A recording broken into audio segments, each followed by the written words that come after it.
"Well, I hardly know. No more, thank ye. I'm better now, but I'm a deal too flustered to tell you. All I know is something comes at me like a jack-in-the-box, and up I goes like a skyrocket." "So you did, old fellow," said the others. "We must burn the house down," said the rabbit's voice, and Alice called out as loud as she could, "If you do, I'll set Dinah at you." There was a dead silence instantly, and Alice thought to herself, "I wonder what they will do next. If they had any sense, they'd take the roof off." After a minute or two, they began moving about again, and Alice heard the rabbit say, "A barrowful will do to begin with." A barrow full of what? thought Alice. But she had not long to doubt, for the next moment a shower of little pebbles came rattling in at the window, and some of them hit her in the face. "I'll put a stop to this," she said to herself, and shouted out, "You'd better not do that again," which produced another dead silence. Alice noticed with some surprise that the pebbles were all turning into little cakes as they lay on the floor, and a bright idea came into her head. "If I eat one of these cakes," she thought, "it's sure to make some change in my size, and as it can't possibly make me larger, it must make me smaller, I suppose." So she swallowed one of the cakes, and was delighted to find that she began shrinking directly. As soon as she was small enough to get through the door, she ran out of the house and found quite a crowd of little animals and birds waiting outside. The poor little lizard, Bill, was in the middle, being held up by 2 guinea pigs, who were giving it something out of a bottle. They all made a rush at Alice the moment she appeared, but she ran off as hard as she could, and soon found herself safe in a thick wood.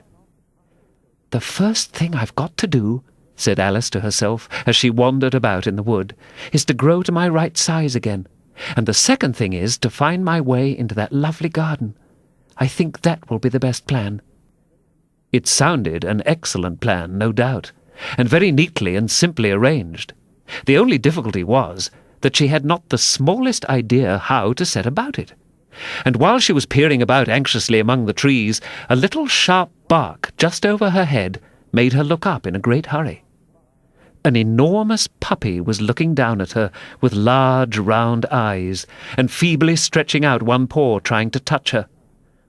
"Poor little thing," said Alice in a coaxing tone, and she tried hard to whistle to it.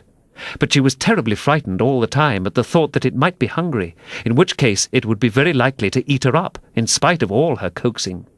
Hardly knowing what she did, she picked up a little bit of stick and held it out to the puppy.